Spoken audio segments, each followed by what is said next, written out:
Everything starts with a thought. I mean, everything that you do in your life, you have to have a thought before you initiate an action, right?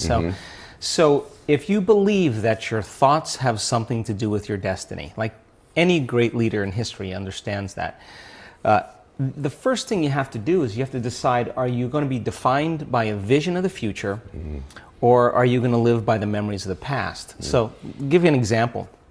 Most people wake up in the morning, and your brain is a record of the past. It's an artifact of everything you've learned and experienced to this moment, right? It's a memory bank. So most people wake up in the morning and they start thinking about their problems, and those problems are connected to certain people and things at certain times and places. And the moment they start turning on those circuits, those memories are actually causing them to think in the past.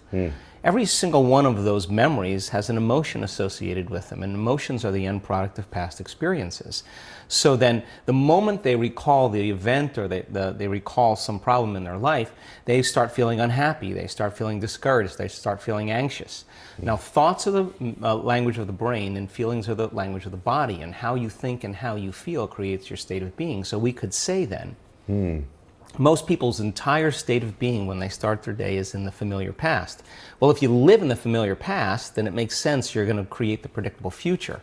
So what happens for most people is they get stuck in their biology. So think about this. Your body is your unconscious mind. It doesn't know the difference between an experience in your life that creates an emotion and an emotion that you can create by thought alone. So if you're living by the same emotion every single day, and those emotions are influencing your thoughts, and you can't think greater than how you feel, or feelings have become the means of thinking, you're thinking in the past. Your lens of the future is going to be colored by the past, so you can't see possibilities. So most people like to wait for crisis or disease or diagnosis before they wake up enough to see. Well, the challenge is that biology tends to be redundant. So if you keep thinking the same thoughts, and those thoughts begin to fire certain circuits in your brain, the nerve cells that fire together wire together, so all of a sudden you start getting hardwired, and those are the thoughts that you can think the easiest.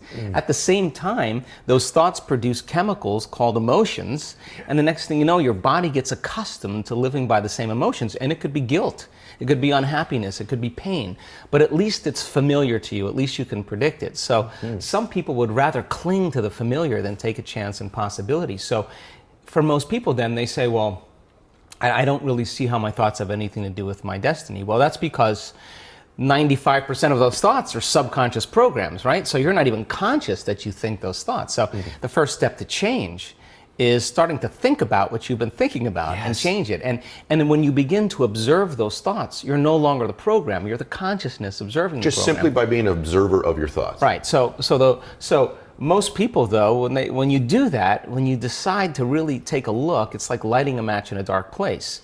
So you feel uncomfortable. So it's easier to turn on your TV, it's easier to play with your cell phone, to distract yourself from those feelings. Well, when you understand that change really requires becoming uncomfortable to a certain degree, and that's normal, that you're leaving the known and you're stepping into the unknown, then it begs the question, what thoughts do you want to fire and wire in your brain? Because your attention on those thoughts begins to reorganize circuitry, remold the brain.